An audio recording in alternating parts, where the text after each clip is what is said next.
When a narcissistic woman evaluates a partner, she is not primarily looking for love in the way most people understand it.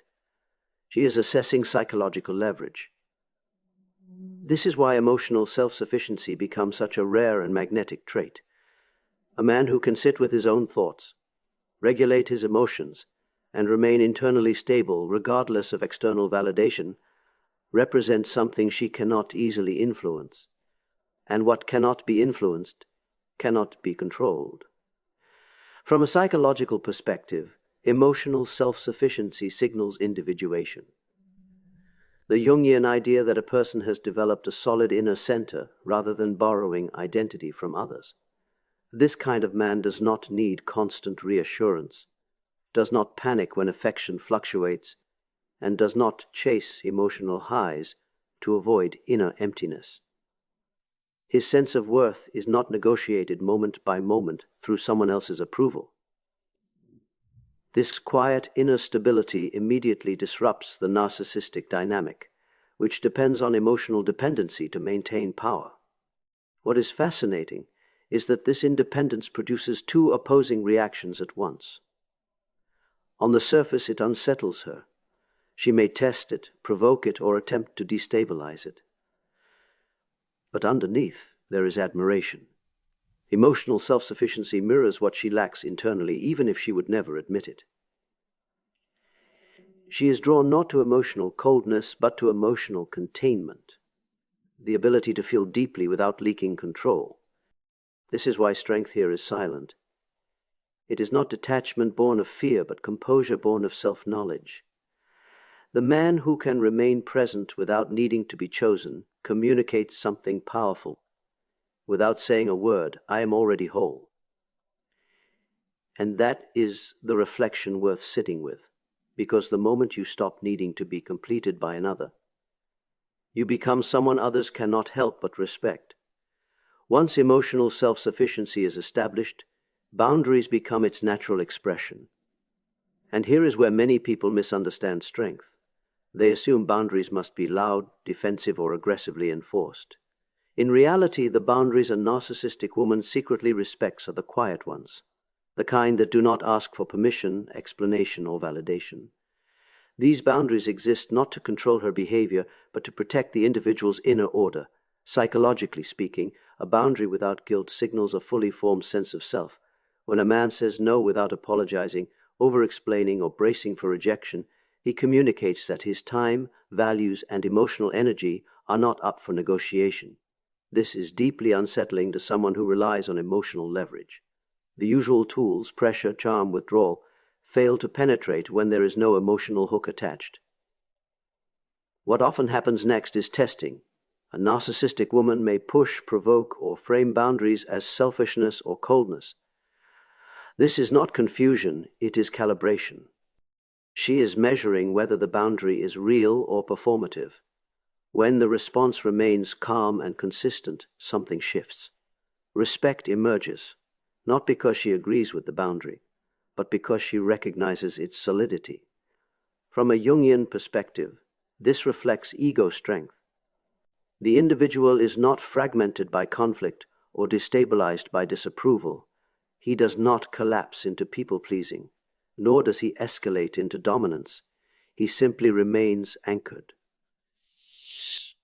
Anchoring removes the psychological incentive to manipulate, because manipulation only works where there is internal uncertainty. And this is the deeper truth worth reflecting on. Boundaries do not repel the wrong people by being harsh, they repel them by being non-negotiable. The moment you stop explaining your worth, you begin to live it. When boundaries are firmly in place, something else becomes unmistakably clear, where a man places the center of his life.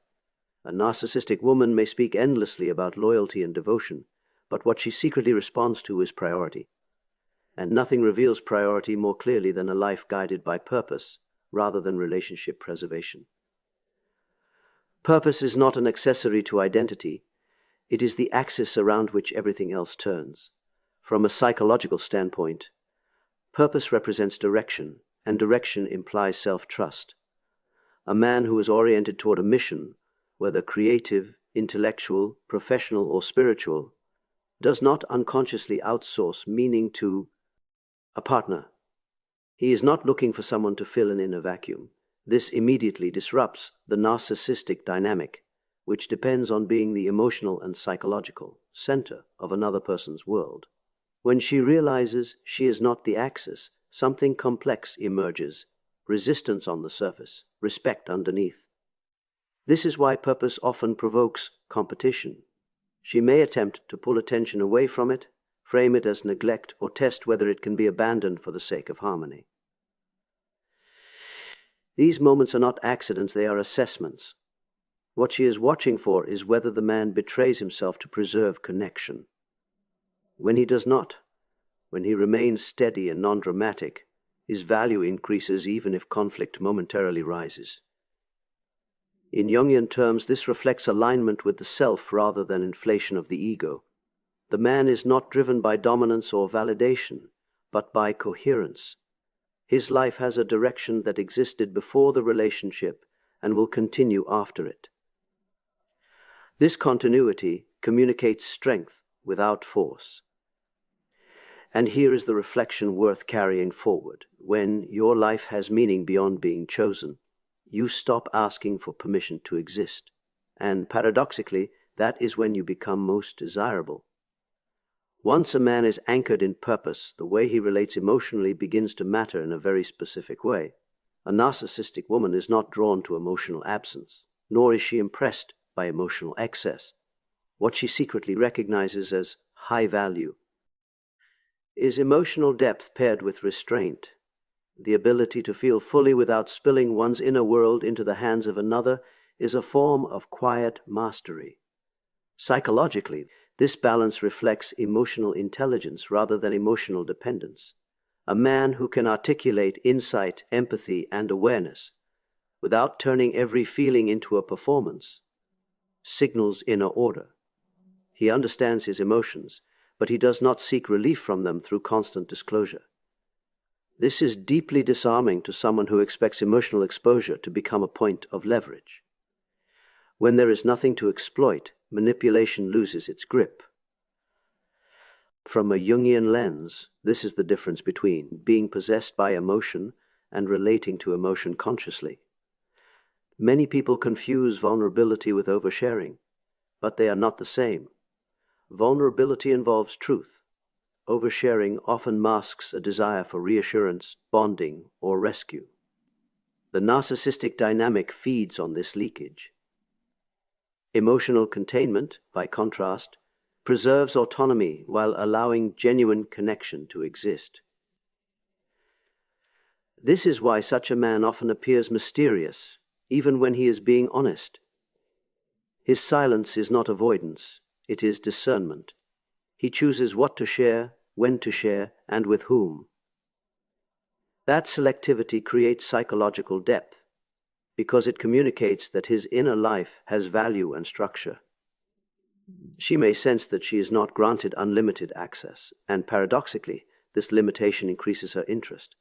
Here is the reflection worth holding on to. Emotional strength is not about hiding what you feel, but about not handing your inner life to anyone who has not earned the responsibility.